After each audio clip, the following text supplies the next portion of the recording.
I, male 24, moved out of my parents' house due to their constant favoritism. They preferred my younger sister, Alicia, female 18, for literally everything. I was treated as an afterthought, and they even planned trips together where it was just the three. Despite all of this, I didn't view Alicia as a terrible person, but more as a victim of the way she was raised. Apart from the sibling drama, my parents had enough issues of their own anyway. Dad was very emotionally distant on a good day, and my mom was the polar opposite. She would try to control every aspect of our lives, down to the friends we had, hobbies we had, and even what we wanted to do in the future. It wasn't just her shoving her opinion down our throats, but actively going out of her way to make sure we were in line with what she wanted. For example, when I got into baseball in elementary school, I was pretty good at it, and the school encouraged my hobby. But mom thought it was a waste of time, and because of that, she pulled me out of it, caused a scene with the coach and everything. That's just a minor example of the kind of stuff she's done. She even ended a relationship of mine by purposefully creeping out and threatening my girlfriend. These aspects of our parents affected both me and Alicia, and that's why I have a complicated relationship with her. Yes, she did benefit from being the golden child in terms of resources and attention, but she also suffered. Alicia was on the receiving end of my parents' bad traits more often than me, since I learned to rebel and be my own thing at an early age. As soon as I could, I moved into an apartment with a few friends. Naturally, my parents viewed this as a betrayal. My mom came to visit and said, "You're throwing away everything I worked for, OP. You are going to waste your life like this." I shut the door in her face and have been no contact ever since. I wasn't planning on going to college anyways and soon found work in a tattoo parlor.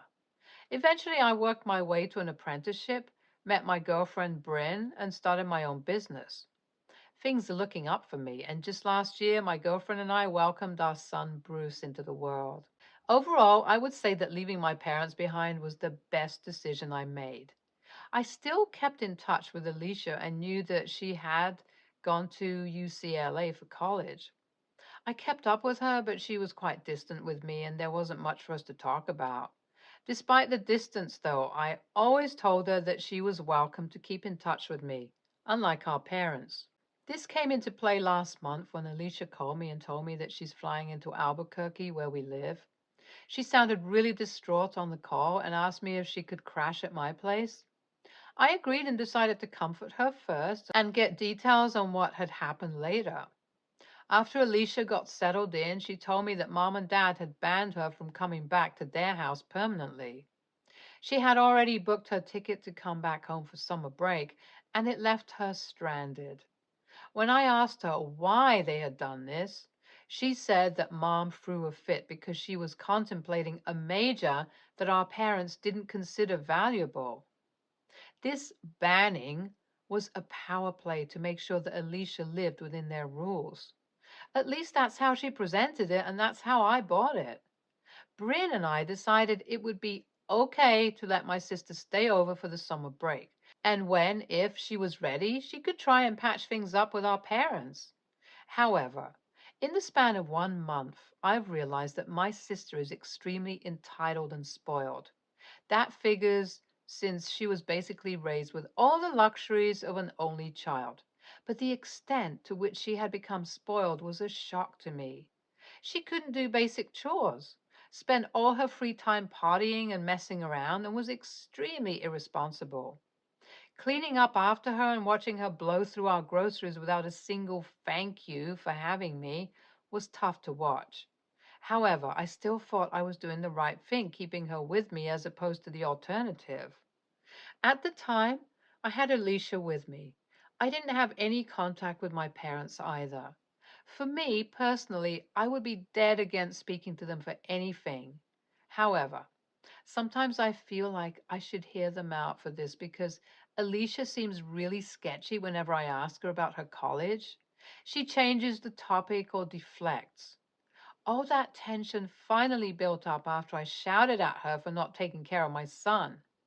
Bryn and I had to go to the house of some celebrity client to discuss tattoo ideas and consult on a few projects, and couldn't take Bruce with us. I asked Alicia if she could stay at home and take care of my son, and she happily agreed. Now, I feel like a dumbass for even thinking that she was capable, but at that moment, I didn't know just how bad it was. Basically, in my workshop, I have an area with tattooing tools and a set of skin sheets for practicing my designs. I've never let Bruce around this area because it's just common sense. But Alicia got caught up in a video call with her friends and decided that it would be a good idea to let Bruce wander around. He got into my workshop. Thankfully, my wife and I got home before anything major happened, but Bruce still spilled a bunch of ink everywhere and got some on his arm, leading to an allergic reaction. Alicia was still on her call when we arrived and only ended it when Bryn and I saw the door to my workshop open. We took Bruce to the ER immediately. He's shaken, but otherwise okay. He had an allergic reaction to the dye in one of my inks, which isn't uncommon. After that, though, I was no longer ready to keep Alicia in my house. I called my dad and told him that he had to take his daughter from my house. It was the first time I'd spoken to him in years, and I'm sure he was shocked to find out that Alicia was with me. After a lot of back and forth, he finally relented to picking Alicia up. After that, my sister has been calling me an a-hole to reach out to our parents. According to her, I'm putting her back in a toxic environment on purpose. But from my point of view, she's a legitimately terrible person to be around and maybe a danger to my family. While I'm sympathized with her while growing up, my time apart from family has made me realize that the bonds we choose to keep are more important than the ones we're born with. I don't think I'm doing the wrong thing, am I? Update 1. Dad came to pick up Alicia yesterday, and while things were tense between us, he did provide us with a lot of info about what really went on with my sister. Firstly, they didn't ban her from coming back home because they didn't agree with her major. They banned her because she basically failed in every single class. After that, Alicia was contemplating dropping out, and that's when they decided to run their power play. I mean, it's still messed up and toxic, but it's definitely made Alicia less of a victim than her story. Furthermore, it turns out that my parents have been sending my sister large amounts of money during her time in college. After all, she was their golden child. And she spent it all on clothes and random shopping sprees. As a consequence of that, she can't pay rent, and her roommates have threatened to kick her out. The obvious solution is to get a part-time job, but she's not willing to do that either.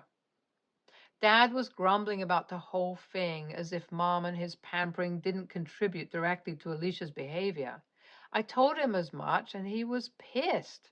The fact that I was doing well for myself and clearly had a solid family dynamic also seemed to get to him, because I guess he expected that I'd be living in a dump with a crazy wife and bratty kid. Misery loves company, I guess. Update 2. Alicia's back with our parents for the time being, and I think they've convinced her to not drop out of college.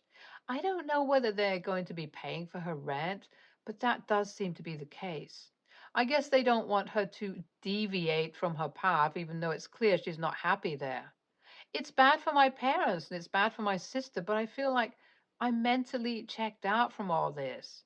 I know these posts usually end up with a reconciliation or something like that, but I'm not that kind of guy. I'm super happy with my wife and my son, and I don't really feel the need to let my family back into my life. Yes, I did let Alicia stay with me, but that's when I thought the alternative was being homeless for wanting to follow her dreams. I have been in touch with Dad and my sister for a little while, although my sister wants nothing to do with me, just until this whole thing is fully settled. After that, though, I think I'll go back to being no contact with my parents, and we'll go no contact with Alicia, too. Update 3. A small update. When I texted my dad and told him about my intentions to continue being no contact with him, He told me that he respected my wishes and was proud of me. This surprised me more than anything because I can't think of the man ever saying that he was proud of me. It felt like a moment of closure between us, and I think once I fully processed what he said, maybe, just maybe, I could have some kind of relationship with my parents. I'm not banking on it though.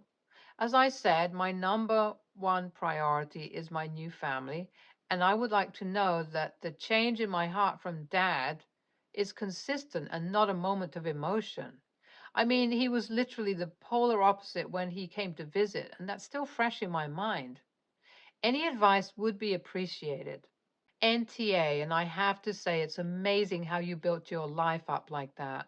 I can tell from your story that you've been through a lot and have not let your family trauma influence your relationship with your wife and kids. I hope your sister also figures out a way to be independent like you without acting out or relying on her parents' resources. NTA, Alicia was way out of line for endangering your kid's safety. You better not let her back into your house. I guess the relationship with your dad might be a bit more complicated, but it's best to let it grow organically and not try and initiate too much contact. Next story. I, female, 33, lost my husband very unexpectedly 7 years ago. We knew each other from a very young age and married when we graduated college. I have known his family for almost my entire life, and they are the closest I have to actual family. My own family situation has always been difficult. I became very close with his parents in particular. I will still call my in laws in this post. And we supported each other heavily through the grief process. We didn't have children before he passed, but we were trying. I still miss my husband every day. I began slowly dating again 4 years ago, mostly casual dates and nothing serious. In laws were broadly supportive. I told them I was ready to date, and they said okay, but didn't want to know the details. I only ever spoke about my dating life vaguely and infrequently to them. Around the time I got a big promotion and began to spend a couple of months a year in Paris for work, pandemic permitting, then a year ago I met Armand, male, 38, and started my first serious relationship since being widowed. Given Armand lives in Paris, our relationship is based there, and while we have traveled quite a lot together, we haven't been to the US together yet. He hasn't met my in laws, but I have told them I am dating someone. Around Christmas, we found out I was pregnant. This was a total surprise as we weren't trying. We have since decided that I will move to France permanently instead of splitting my time between the US and France so that we can raise a family together. It isn't really possible for Armand to move to the US. He works in the art industry, and his studio and backers are all Europe based. I told my in laws, and they were deeply upset. They said I was depriving them of their only opportunity to have a grandchild. My husband was an only child. They then accused me of moving on too quickly and not loving my husband. In the end, we had a huge argument, and they have demanded that I leave all my husband's belongings from our apartment, his clothes, personal effects, etc., to them when I moved to Paris. They also demanded my engagement ring, which is a family heirloom. They said they should have these because while I have moved on, he will never stop being their son. I said no. These things are all treasured memories from my life with him that I never want to forget. They have threatened legal action to recover the ring in particular. I'm not sure they have a proper legal right, but I can see the hurt I'm causing them with my choices and maybe giving them what they ask for. They will be able to have closure, AITA for continuing to refuse. Edit 1. In response to comments, after the funeral, I already gave many of my husband's possessions to my in laws. What I kept were some clothes that reminded me of happy times, things with his handwriting on it, memories from trips, etc. I want to keep these. It's not like I will be lugging a huge amount of things to Paris. I don't think it's unreasonable that I keep these. They're memories we made, not with his parents. The ring is trickier. but it is the biggest reminder to me of the relationship we once had. It really breaks my heart to give it away. Edit 2. Wow, I really didn't expect to wake up and see so many comments. Thank you all who shared their thoughts. A few clarificatory points in response to messages I've received, both posts below and DMs. A post below pointed out it was worth clarifying that I don't have a separate wedding band. We couldn't find one we liked and which matched the ring. So my engagement ring is also my wedding band, which my husband put on my finger in the church. I really don't want to lose a relationship with my in-laws. They have always been so kind to me before this all happened. For example, I've been spending every major holiday like Christmas, etc., with them for the past decade. But neither do I want to bend to their unreasonable behavior. Moving to France and going completely silent isn't an option. I do want to repair the relationship in the long term. Ultimately, I'd love them to visit us. The argument happened over the phone as I have been in Paris since we found out about the pregnancy, and I didn't want to delay telling them the news. I'm due to fly back for a month or so to get my affairs in order soon. I intend to meet them in person, then, if they agree. A few posts were concerned about what Armand thinks, which is very kind of them. Armand and I have a strong relationship, and he has known about my husband since the beginning. He respects that I want to keep a piece of the marriage with me and has encouraged me to bring anything I want over to help with the transition. We're also not engaged, nor do I expect to be in the immediate future, and I'm in no rush on that front. We're comfortable as we are. Finally, there were some concerns over whether I used the ring. I do wear the ring frequently, and it's the only ring I wear with any regularity. Someone also suggested that I might need to sell the ring in the future for the benefit of my new family. Without going into detail, both Armand and I earn more than enough for this to never be a necessity or an option.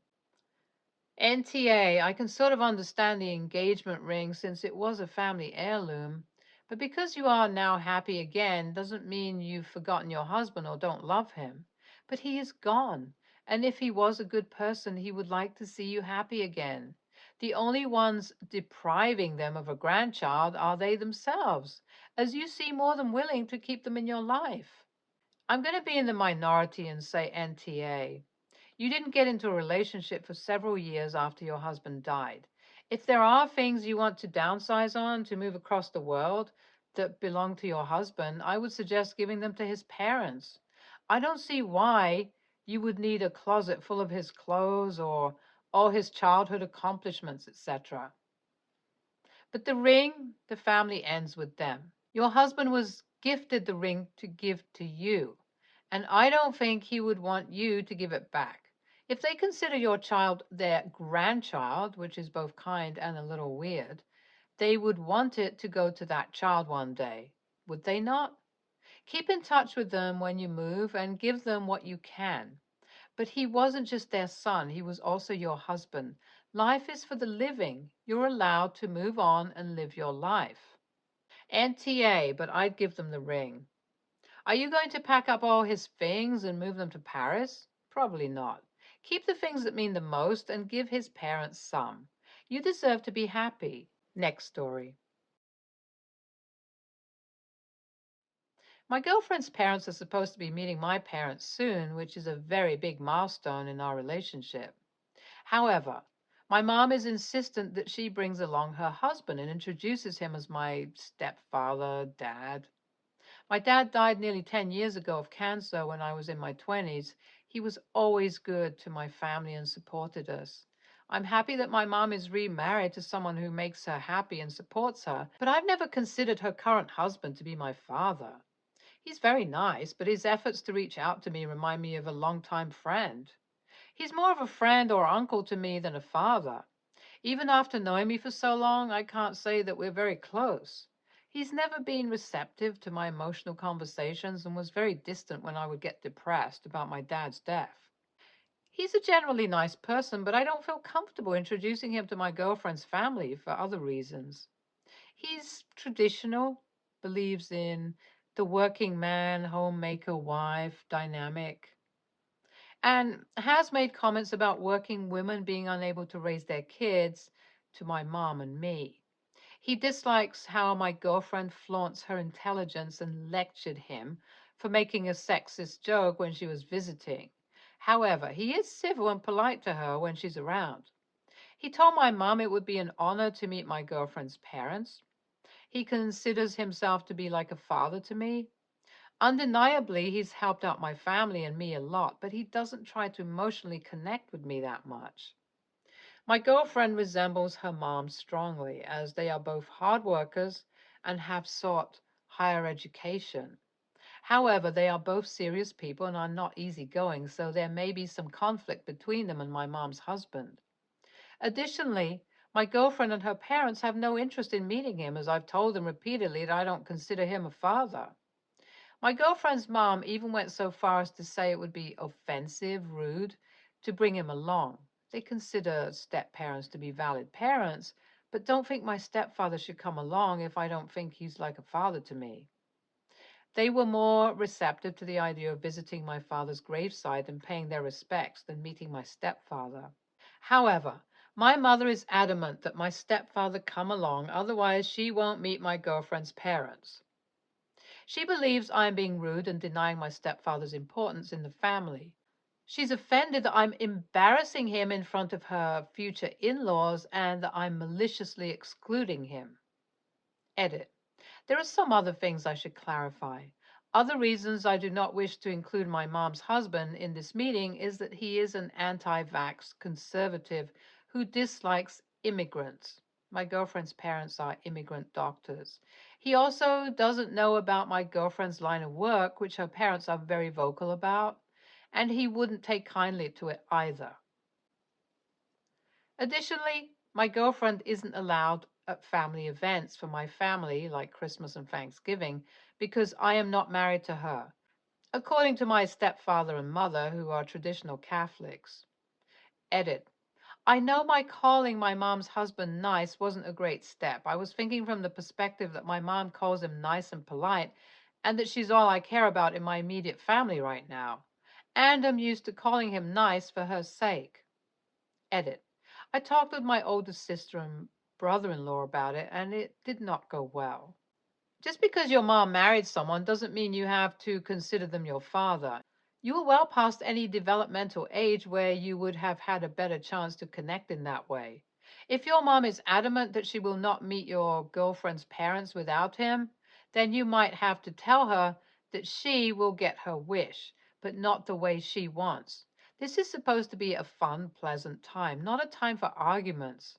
And if she's going to be making a stink over it now, she's likely to cause a scene when the event occurs as well. NTA, you have set your boundaries for this first meeting. If your mom is unwilling to abide by these boundaries, then she doesn't get to come to the meeting anymore. You really buried the lead there, you know. The edits make clear that your stepfather sucks, and so does your mom. If they don't allow your girlfriend to come to family events, neither one deserves this meeting to begin with. NTA. Stay tuned for more stories from our girl relationships.